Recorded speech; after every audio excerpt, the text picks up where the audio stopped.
नमस्कार, आप देख रहे हैं कैपिटल टीवी की स्पेशल स्टोरी और मैं हूं आपके साथ राजप्रीत कौर। आज के स्पेशल स्टोरी में आपको बताएंगे कि कैसे बेंगलुरु रामेश्वरम धमाके के तार अब यूपी से जुड़ रहे हैं। आखिर क्या है इसका यूपी से कनेक्शन?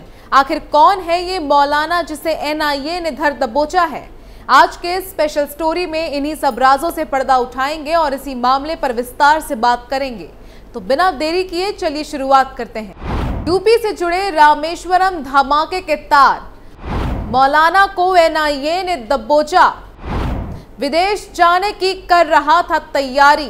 दरअसल कर्नाटक की राजधानी बेंगलुरु के मशहूर रामेश्वरम कैफे में ब्लास्ट हुआ था। 1 मार्च को राजाजी नगर स्थित इस कैफे में ब्लास्ट के मामले में कई लोग गिरफ्तार हो चुके हैं। मुख्य संदिग्ध को भी पकड़ा जा चुका है, लेकिन इस धमाके के तार अब उत्तर प्रदेश से जुड़ते दिख रहे हैं, क्योंकि धमाके के तुरंत बाद एक धार्मिक केंद्र से जुड़ा मौलाना बेंगलुरु से बरेली चला आया था। वो अब विदेश जाने की तैयारी कर रहा था। इस पूरे मामले पर नजर रख रही एनआईए ने मौलाना को पकड़ लिया है।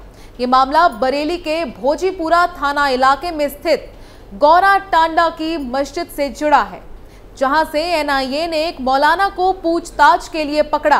करीब 9 घंटे तक एनआईए ने पूछताछ की। बताया जा रहा है कि मौलाना विदेश जाने की तैयारी कर रहा था और वो बेंगलुरु धमाके के तुरंत बाद ही बरेली चला आया था। इस सब तारों को जोड़ते हुए एनआईए की लखनऊ यूनिट लगातार बरेली पर नजर रखे हुए थी और पिछले 3 दिनों से ट्रैक करते हुए मौलाना के भी घर पहुंची थी।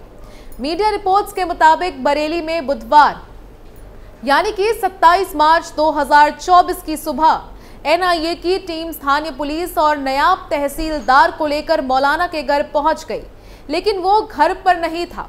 इसके बाद मौलाना के पिता को लेकर ये टीम एक मस्जिद पहुंची और वहां से मौलाना को हिरासत में लिया गया।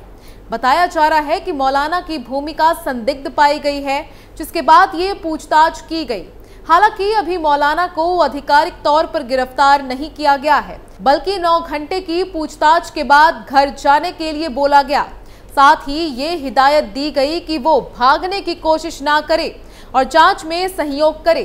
भोजीपुर थाने के इंस्पेक्टर जगत सिंह ने इस पूरी कार्रवाई की पुष्टि की है। पासपोर्ट जब्त, विदेश जाने पर रोक। बताया जा रहा है कि एनआईए की टीम पिछले 3 दिनों से क्षेत्र में डेरा डाले हुए थी। मौलाना के बारे में पहले पूरी तहकीकात की गई।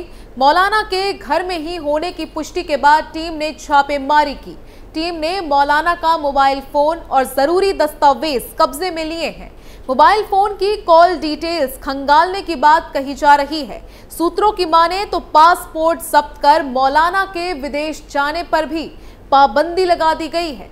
वहीं एनआईए ने बेंगलुरु में भी 2 लोगों को हिरासत में लिया है। जहां एक तरफ रामेश्वरम कैफे ब्लास्ट में अब नए खुलासे हो रहे हैं, तो वहीं थोड़ा पीछे चलते हैं और अब आपको इस मामले से जुड़े हर एक चीज के बारे से रूबरू कराते हैं। आखिर कहां से शुरू हुई ये पूरी कहानी, क्या थी इस ब्लास्ट के पीछे की वजह और आखिर कौन है वो लोग जिन्होंने दिया इस ब्लास्ट को अंजाम। हर एक चीज से आपको रूबरू कराते हैं और शुरुआत से हर एक चीज बताते हैं। आपको बता दें कि रामेश्वरम कैफे बेंगलुरु का फेमस कैफे है। ये कैफे व्हाइट फील्ड के ब्रुकफील्ड इलाके में है, जो शहर का बिजनेस सेंटर और मशहूर टेक हब है। यहाँ हुए आईईडी ब्लास्ट ने लोगों को पुणे के जर्मन बेकरी कांड की याद दिला दी। कर्नाटक के मुख्यमंत्री सिद्धरमैया ने कहा कि सीसीटीवी फुटेज की जांच की जा रही है। कहा जा रहा है कि ये आईईडी ब्लास्ट है, जांच हो रही है। कैफे के कैशियर से पूछताछ की जा रही है, क्योंकि एक शख्स ने कैशियर से टोकन लिया और खाना खाया। उसी ने बैग रखा था। पुलिस के मुताबिक एक महिला 6 और लोगों के साथ कैफे में बैठी थी, तभी उसके पीछे रखा बैग फट गया। शुरुआती जांच से पता चला कि हमलावर 25 से 30 साल का शख्स है। रेस्टोरेंट और आसपास के इलाकों में लगे सीसीटीवी कैमरों के फुटेज की जांच करने वाले एक वरिष्ठ पुलिस अधिकारी ने कहा कि वो रेस्टोरेंट के पास एक बस से उतरते हुए और उसमें चलते हुए दिखाई दे रहा है। उसके चेहरे पर मास्क था। वो कैफे में आया, वहां उसने कैश काउंटर पर पेमेंट किया और रवा इडली के लिए एक टोकन लिया। इडली खाने के बाद वो कूड़ेदान के पास एक बैग छोड़कर बाहर निकल गया। रेस्टोरेंट में ब्लास्ट के आरोपी ने लगभग 7 मिनट का समय बिताया। उसके बाहर निकलने के लगभग 1 घंटे बाद बम फट गया। बताया जा रहा है कि रामेश्वरम कैफे में हुए इस ब्लास्ट में टाइमर बम का यूज करके विस्फोट किया गया। कर्नाटक के उप मुख्यमंत्री डीके शिव कुमार ने कहा कि सीसीबी को जांच का जिम्मा सौंपा गया है और उसे 1-2 दिन में आरोपी को पकड़ने की उम्मीद है। शिव कुमार ने कहा कि संदिग्ध की पहचान करने और उसे पकड़ने के लिए आज टीमों का गठन किया गया है। बता दें कि सुरक्षा गार्ड रमेश रामेश्वरम कैफे के एंट्री गेट के पास खड़े थे जब अंदर ब्लास्ट हुआ। रमेश ने कहा कि ब्लास्ट के अगले 15 मिनट तक मुझे कुछ भी सुनाई नहीं दिया। मैंने चारों ओर देखा तो देखा कि वो जगह धुएं से भरी हुई है, जबकि कुछ लोग इधर उधर भाग रहे हैं। कुछ फर्श पर थे, जो हो रहा था मुझे समझ नहीं आया।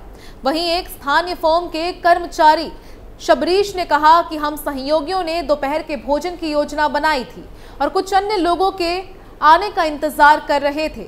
अचानक हम सभी एक तेज आवाज से हिल गए। जल्द ही पूरा रेस्टोरेंट क्षेत्र घने काले धुएं से भर गया और लोग बाहर निकलने के लिए संघर्ष कर रहे थे।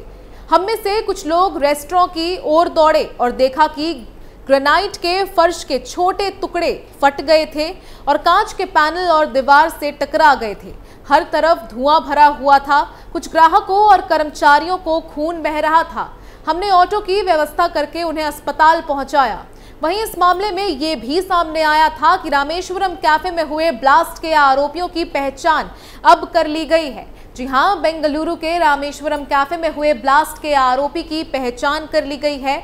इसकी पहचान मुसाविर हुसैन शाजिब के रूप में हुई है और इसी कैफे में आईईडी रखा था। इतना ही नहीं, शाजिब का साथ देने वाले आतंकी की भी पहचान कर ली गई है।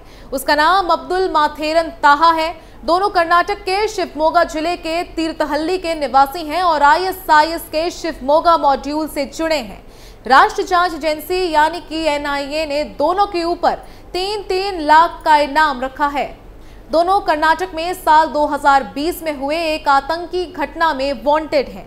दोनों ने 1 मई 2024 को बेंगलुरु के रामेश्वरम कैफे में आईईडी ब्लास्ट किया था, जिसमें 10 लोग घायल हो गए थे। हालांकि ये ब्लास्ट बहुत शक्तिशाली नहीं था, लेकिन इसके कारण अफरा तफरी मच गई थी। आरोपितों की पहचान के लिए एनआईए ने सैकड़ों सीसीटीवी फुटेज खंगाले थे। इन सीसीटीवी फुटेज में कुछ संदिग्ध लोग वेशभूषा में नजर आए थे। तस्वीरों में आतंकी कभी टोपी पहने तो कभी मास्क लगाए नजर आया था। उसकी बस में यात्रा की तस्वीरें भी सामने आई थी। एनआईए ने संदिग्ध की एक तस्वीर जारी करते हुए जानकारी देने वाले को 10 लाख रुपए का इनाम देने की घोषणा की है। एनआईए के सूत्रों ने विस्फोट से पहले उनके मूवमेंट की जांच की और पाया कि दोनों चेन्नई के ट्रिप्लिकेन में एक लॉज में रुके थे और विस्फोट के बाद फिर से चेन्नई लौट आए थे। आरोपितों का आखिरी ठिकाना आंध्र प्रदेश के नेल्लोर में पाया गया था, जिसकी सीमा तमिलनाडु राज्य से लगी है। शाजिब की पहचान उसकी टोपी से की गई है। जांच में पता चला कि शाजिब और ताहा ने चेन्नई के मलयापुर के एक मॉल से टोपी हासिल की थी और ट्रिप्लिकेन में ठहरे थे। इससे पहले जांचकर्ताओं ने संदिग्ध के कई सीसीटीवी फुटेज एकत्र किए थे, लेकिन टोपी के कारण उसकी पहचान छिप रही थी। हालांकि टोपी पर अंकित नंबर के आधार पर एनआईए ने इसकी जानकारी हासिल की और पता चला कि इसे जनवरी में एक मॉल से खरीदा गया था। जांच के दौरान ये पता चला कि ये टोपी सीमित संस्करण की थी और उसे दक्षिण राज्यों में लगभग 400 लोगों को बेचा गया था। रिपोर्ट्स के मुताबिक खरीदारी के दिन मॉल के सीसीटीवी फुटेज में कर्नाटक के तीर्थहल्ली के निवासी शाजिब और ताहा दिखे। दोनों आंध्र प्रदेश जाने से पहले फर्जी आईडी का उपयोग करके जनवरी और फरवरी में ट्रिप्लिकेन में एक लॉज में रुके थे। एनआईए के अधिकारियों ने इस टोपी को बेंगलुरु में घटनास्थल से 3 किलोमीटर दूर एक शौचालय से बरामद किया था। इस टोपी पर मिले बालों के नमूने इकट्ठा किए गए और उसकी फोरेंसिक जांच के लिए उसे भेज दिया गया। इसके बाद एनआईए ने शाजिब के निकटतम परिवार के सदस्यों के डीएनए से बाल के डीएनए का मिलान किया तो मिल गया। इसके बाद उसकी पहचान हुई। एक एक करके एनआईए इस मामले का सारा कच्चा चिट्ठा खोल रही है और आगे और भी कई खुलासे होने बाकी है। स्पेशल स्टोरी में आज के लिए बस इतना ही। बाकी तमाम खबरों के लिए देखते रहिए कैपिटल टीवी उत्तर प्रदेश और आप अपनी राय हमें कमेंट कर बताना ना भूलें। नमस्कार।